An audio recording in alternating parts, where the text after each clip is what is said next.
यह कहानी है एक गांव के लड़के की जो घर की मजबूरी और पैसों की कमी के कारण दूर शहर में काम करने के लिए जाता है ताकि वहां से वह कुछ पैसे कमा पाए जिससे उसका और उसके घर वालों का खर्चा पूरा हो पाए।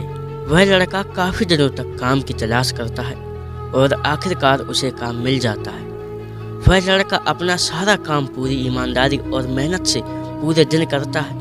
यह देखकर उसका मालिक बहुत खुश होता है। धीरे धीरे 6 महीने बीत जाते हैं। 6 महीने बाद वह लड़का अपने मालिक को कहता है, अब मैं कुछ दिनों के लिए वापस अपने घर जाना चाहता हूँ। और उस लड़के को पूरी उम्मीद थी कि उसका मालिक उसे घर जाने से नहीं रोकेगा, लेकिन उस लड़के की सोच के बिल्कुल विपरीत होता है। उसका मालिक कहता, नहीं, तुम्हें 2 महीने का थोड़ा और काम करना है और फिर उसके बाद तुम अपने घर जा सकते हो। लड़के को थोड़ा गुस्सा आता है, लेकिन वह अपने गुस्से को शांत करके मालिक से पूछता है, बताइए मालिक, कौन सा काम है। उसका मालिक कहता है, हमें एक घर खरीदना है। तुम पूरे शहर में घूमो और तुम्हें जो सबसे अच्छा घर लगे वह खरीद लो, और जैसे ही यह काम खत्म हो जाता है तुम वापस अपने घर कुछ दिनों के लिए जा सकते हो। यह सुनकर गांव का लड़का बहुत खुश होता है और जल्दी जल्दी घर को खरीदने का काम खत्म कर देता है। वह मालिक के पास जाता है और कहता है, मालिक, मैंने सबसे अच्छा घर आपके लिए खरीद लिया है। मालिक हैरान हो जाता है और कहता है, सिर्फ 10 दिनों में तुमने अच्छा सा घर खरीद भी लिया।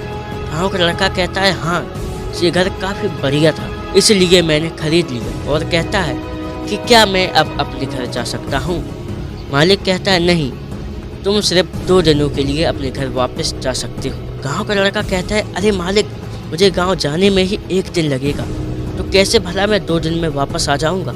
मुझे मेरे परिवार के साथ वक्त भी बिताना है। मालिक खुश होकर कहता है, अब से तुम हमेशा अपने परिवार के साथ यहीं रहोगे। जो घर मैंने तुम्हें खरीदने के लिए कहा था वह घर तुम्हारे लिए और तुम्हारे परिवार के लिए मेरी तरफ से तोहफा है। यह सुनकर वह गाँव का लड़का खुश होने के बजाय मायूस हो जाता है और कहता है, अगर मालिक आपने मुझे पहले कहा होता कि ये घर आप मेरे लिए खरीद रहे हो तो मैं थोड़ी और जानकारी प्राप्त करके इससे और अच्छा घर खरीदता। मालिक ने कहा, मैंने तुम्हें 2 महीने दिए थे और 10 दिन में घर खरीद कर तुमने अपना नुकसान कर लिया है। इसी तरह जिंदगी में भी हमारे साथ यही होता है। कहानी में जो मालिक था वह असल में वक्त होता है, और हमेशा वक्त जाने के बाद हम कहते हैं कि अगर मुझे पता होता तो मैं इससे भी अच्छा कर देता। इसलिए आप अभी ज़िंदगी में जो भी कर रहे हो उसे पूरे जुनून और मेहनत के साथ कीजिए। क्या पता आप आज जो काम कर रहे हो वो आने वाले समय में आपकी ज़िंदगी बदल दे।